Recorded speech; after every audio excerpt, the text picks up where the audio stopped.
if many of us connect deep within, we can reconnect to that place within us that holds the innocence of natural birth, natural connection that we each have here with the earth.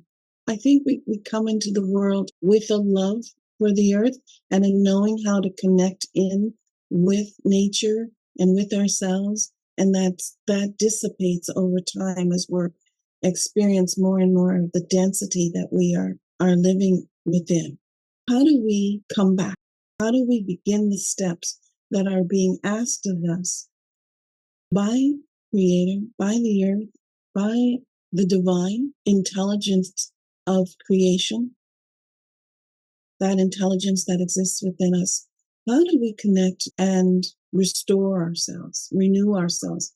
Well, first, it is so important that we recognize that we are not alone. This is not a journey that we're meant to even attempt by ourselves.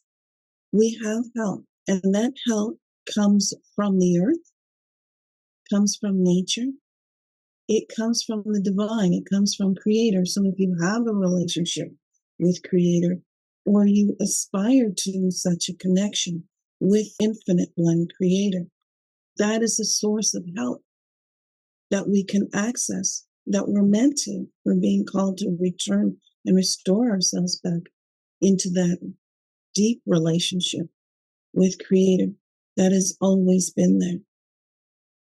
And we have divine beings that guide us.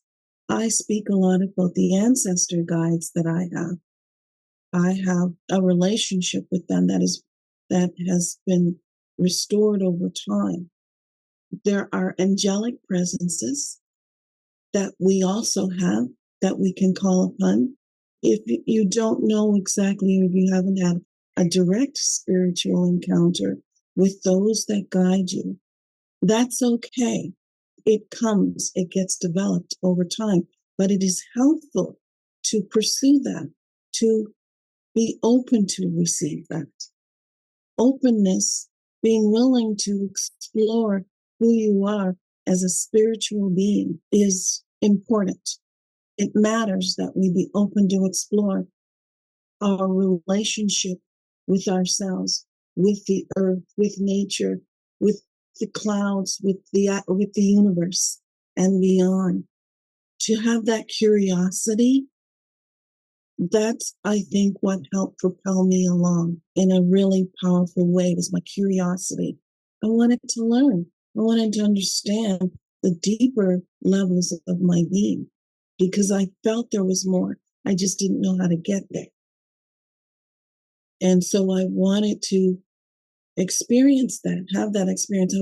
Over time, I forgot. As a little girl, it was open, it was flourishing, it was all good. But over time, living in this world that is filled with so much heavy energy, I don't like to use the terminology of dark energy. I think that that's been misunderstood. So heavy energy versus light energy. We are beings of light. And when we fell into the density, the heaviness of the energy that exists here upon the earth, we too became dense and heavy. And so our task is to rise up from that now, to bring ourselves, because we can transcend the heaviness that we exist within. And we're being asked to do so, to let this, which is a facet of the earth that is in density, as we move out of that, as the earth mother herself is moving out of it, those dense realms, those heavy realms, and bring ourselves up into the realms of light.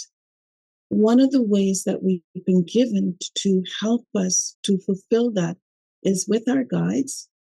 If you may not know their names of who they are specifically, and there are many. There are many, many, many, many, many, many guides that each of us have. And they're beautiful and they're powerful. And some of you may have experienced them in your dream time, or you already have a relationship with them. But that relationship, stay close to that connection of those divine guides, those divine beings of light that are with you. And they're with us because that is the way it was always meant to be before our birth, that they would be with us during our time here upon the earth. Step one is to be willing to call upon them.